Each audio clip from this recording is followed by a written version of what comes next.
50,000 ఎకరం ఉన్న పొలం 1 ఎకరం ఇవాళ 5 లక్షలు కాలేదా? ఇది వాస్తవం కాదా? అసలు ఎక్కడన్నా ఉందా తెలంగాణలో 5 లక్షలకు ఎకరం? మన సిరిసిల్ల ఎక్కడన్నా 20 లక్షలకు తక్కువ ఉందా? ఉతనే పెరిగిందా? మరి చూమంతారంటే కేసీఆర్ అంటే ఆయన ఏం చేయకుండానే కాళేశ్వరం కట్టకుండానే మాటలతో డైలాగులు కొడితే స్పీచ్లు కొడితే అయిపోయిందా? ఈయనకేమో తెలియదు ముఖ్యమంత్రికి.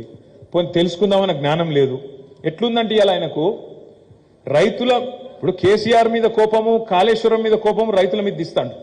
పంట పొలాలు ఎండిపోతున్నాయి ముఖ్యమంత్రి గారు, తర్వాత చూసుకుందాం, నువ్వైతే ముందు ఆ రిపేర్ మొదలుపెట్టు, వర్షాకాలం లోపల రిపేర్ పూర్తి చెయ్యి, నీళ్ళేవయా స్వామి అంటే అది రాదు. ఇంకా ఘోరం చెప్తా మీకు, ఇంకా ఎంత దుర్మార్గం అంటే ముఖ్యమంత్రి అట్లున్నాడు అనుకుంటే కింద వాళ్ళు కూడా అట్లే పాడాను. ఇక్కడ ఒక ఆయన ఉన్నాడు సిరిసిల్ల కాంగ్రెస్ నాయకుడు, నా మీద 4 సార్లు ఓడిపోయాడు. ఇక ఆయనకు ఏమైందో మరి ఎక్కడ లేని అహంకారం వచ్చింది ఒకటేసారి. వాళ్ళ కాంగ్రెస్ గవర్నమెంట్ వచ్చేందుకు కానీ కళ్ళు నెత్తికెక్కినాయి. నేను మంత్రిగా నేను 10 ఏళ్ళు పనిచేసిన, నేను కూడా ఎన్నడూ అట్లా మాట్లాడలే. నిన్నగాక మొన్న ఇక్కడ ఒక విలేకరి, ఒక తమ్ముడు, ఒక ఆయన విలేకరి ఏం చేసిండు, ఇక్కడ ఒక పద్మశాలి సోదరుడు నేత కార్మికుడు బతుకమ్మ చీరల ఆర్డర్లు లేక, ఎందుకంటే మన గవర్నమెంట్ ఉంటే మనం ఫిబ్రవరిలోనే ఆర్డర్ ఇద్దాము, జనవరిలో ఆర్డర్ ఇద్దాము, మా గూడూరు ప్రవీణ నన్ను సాగొట్టి జల్దీ జల్దీ జల్దీ అని ఇస్తుంటే అయిపోతుండే. ఈసారి వీళ్ళు ఇయ్యకపోతే ఒక నేత కార్మికుడు ఆయన పాపడాలు అమ్ముతున్నాడు అని చెప్పి ఇక్కడ ఒక విలేకరి, ఒక సోదరుడు జర్నలిస్టు దాన్ని ఒక కథనంగా రాసిన దాని పాపానికి ఈ మహేందర్ రెడ్డి ఫోన్ చేసి అంటాడు ఆయనకు. నేను కూడా విన్నా నిన్న ఫస్ట్ టైం, ఆశ్చర్యం అనిపించింది. ఇప్పుడే ఇంత కణకవరమా అని ఏమంటాడు, ఇన్ని రోజులు దొబ్బి తిన్నది సాలేదా నేతన్నలట, ఇన్ని రోజులు దొబ్బి తిన్నది సాలేదా, అయినా పాపడాలు అమ్ముకున్నాడు, నిరోధ ప్యాకెట్లు అమ్ముకున్నాడు, నువ్వు చూసినావా? గింత బలుప వచ్చి అధికారంలోకి వచ్చి 100 రోజులు కాలే, గిన్ని బల్పు మాటలా, గింత బల్పా? నీ ముఖ్యమంత్రి ఏమో కేసీఆర్ మీద కోపము, మా పార్టీ మీద కోపం రైతుల మీద తీసుకుంటాడు. నువ్వేమో నీకు ఓట్లు వేయలేదు సిరిసిల్ల పట్టణంలో పద్మశాలీలు నేతన్నలని చెప్పి బతుకమ్మ చీరల ఆర్డర్లు రద్దు చేసి ఇలా వాళ్ళు నిరోధ ప్యాకెట్లు పాపడాలు అమ్ముకునే స్థాయిలో ఉన్నారని చెప్పి హేళనగా మాట్లాడతావా? అసలు ఒక మనిషి అంటోడు మాట్లాడతాడు ఇట్లాంటి మాటలు?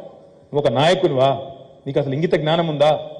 అందుకే నేను అడుగుతా ఉన్నా, ఈ వేదిక ద్వారా, సిరిసిల్ల వేదిక ద్వారా మా తంగళ్లపల్లి తమ్ముళ్ళు, అక్కలు, చెల్లెల సాక్షిగా నేను అడుగుతున్నా. ఎల్లుండి రేవంత్ రెడ్డి వస్తుండట సిరిసిల్లకు. రేవంత్ రెడ్డి గారు రండి, సిరిసిల్లను జిల్లా చేసి ఎంత బాగా అభివృద్ధి చేసిండో కేసీఆర్ తప్పకుండా చూసిపో. మీరున్ననాడు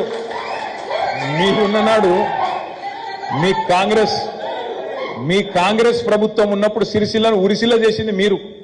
ఆనాడు నేత కార్మికుల ఆత్మహత్యలకు పేరు పడ్డ సిరిసిల్ల. అట్లాంటిది ఉరిసిల్లను ఇవాళ నిజంగా సిరి సంపదలకు తలతూగే నిలయంగా చేసింది కేసీఆర్ ప్రభుత్వం. జిల్లా చేసింది కేసీఆర్, సిరిసిల్లను జిల్లా చేసింది కేసీఆర్. ఇక్కడ అద్భుతంగా గవర్నమెంట్ మెడికల్ కాలేజ్ పెట్టింది కేసీఆర్, గవర్నమెంట్ ఇంజనీరింగ్ కాలేజ్ పెట్టింది కేసీఆర్, వ్యవసాయ కళాశాల పెట్టింది కేసీఆర్, ఇక్కడ నర్సింగ్ కళాశాల పెట్టింది కేసీఆర్, వ్యవసాయ పాలిటెక్నిక్ కళాశాల పెట్టింది కేసీఆర్. నువ్వు ఇవాళ వచ్చి కేసీఆర్ కట్టిన బిల్డింగ్ కు రిబ్బన్ కట్ చేసేందుకు వనికొస్తావు తప్ప నువ్వు ఎందుకు వనికిరావనే మాట కూడా నేను చెప్తా ఉన్నా.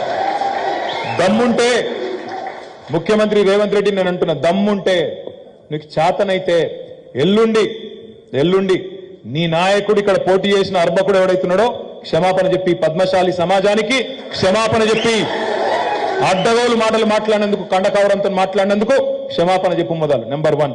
నెంబర్ 2, ఎందుకు ఇయ్యవు బతుకమ్మ చీరల ఆర్డర్లు? నీకు సిరిసిల్ల అంటే అంత చిన్న చూపుకుందా?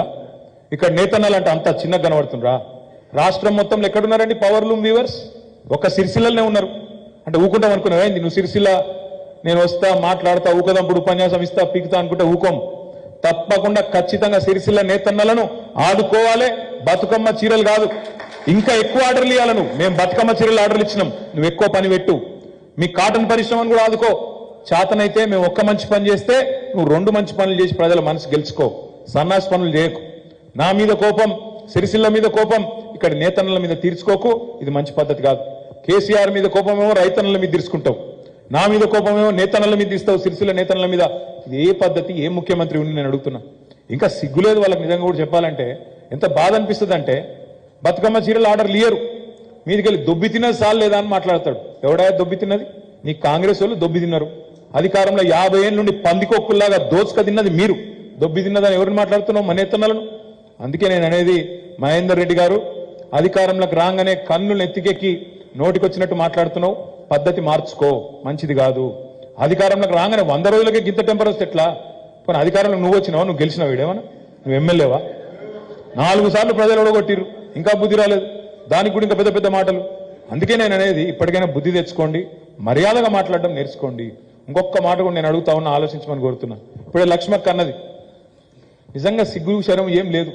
ఇప్పుడు ఇక్కడ ఈయన వస్తాడు రేవంత్ రెడ్డి, ఇక ఆయన వచ్చి రిబ్బన్ కట్ చేస్తాడు. మనం కట్టిన బిల్లుకు సున్నాలు మనం, మరి ఆయన సున్నం ఇస్తే ఎందుకు వస్తుండో ఎందుకు వస్తుండో తెలియదు, కానీ వచ్చి రిబ్బన్ అయితే కట్ చేస్తాడు. ఇక తెల్లారు చూడాలి వీళ్ళ కాంగ్రెస్ లో బిల్డప్, మావోడే కట్టిండు, మావోడే కట్టిండు, మావోడే కట్టిండు. ఎప్పుడు వచ్చి ఎప్పుడు కడితివి? ఏం సంగతి? ఎంత సిగ్గులేనితనం అంటే, ఎంత సిగ్గులేనితనం అంటే, ఇప్పుడు ముస్తాబాద్ పోతే ముస్తాబాద్లో చెప్తాను, అక్కడనట ముస్తాబాద్ చెరువుకు అంటే కుడెల్లి వాకిలు మల్లన్న సాగర్కి వెళ్ళి మనం నీళ్లు విడుదల చేయించినందుకు మొన్న 1/2 TMC నీళ్ళు వచ్చినాయట. దానికట రేవంత్ రెడ్డికి పాలాభిషేకాలట. ఏం చేసిండని పాలాభిషేకాలు? ఆ నీళ్లు మల్లన్న సాగర్ కట్టింది కేసీఆర్, కుడెల్లి వాగుల నీళ్లు నింపుడు నేర్పింది కేసీఆర్. మొన్న 1/2 TMC నీళ్లు ఇస్తానట, దానికి పాలాభిషేకాలట. ఇంకా విచిత్రం ఏంటంటే, నాకు నిజంగా ఆశ్చర్యం అనిపిస్తున్నది, ఇంత సిగ్గులేనితనం నిజంగా అది గొప్ప లక్షణం. రాజకీయాల్లో సిగ్గులేనితనం అనేది చాలా గొప్ప లక్షణం. అది రేవంత్ రెడ్డికి ఉన్నంత గొప్పగా ఆ లక్షణం ఇంకోళ్ళకి లేదు. ఎందుకంటే నాకు గమ్మత్ అనిపిస్తాను, ఆయన వచ్చిండు ఇంక 80-90 రోజులు అయిందా సార్? ఎన్ని రోజులే?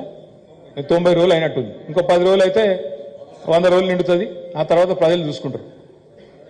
అయితే నాకు గమ్మత్ ఎక్కడ అనిపిస్తుందంటే, మందికి పుట్టిన బిడ్డలు మా బిడ్డలు అని చెప్పుకున్నందుకు కూడా సిగ్గుపడతలేడు ఆయన. మందికి పుట్టిన బిడ్డలు నా బిడ్డలు అని చెప్పుకున్నందుకు సిగ్గుపడతలేడు. నేను 15,750 పోలీసు ఉద్యోగాలు ఇచ్చిన అంటాడు.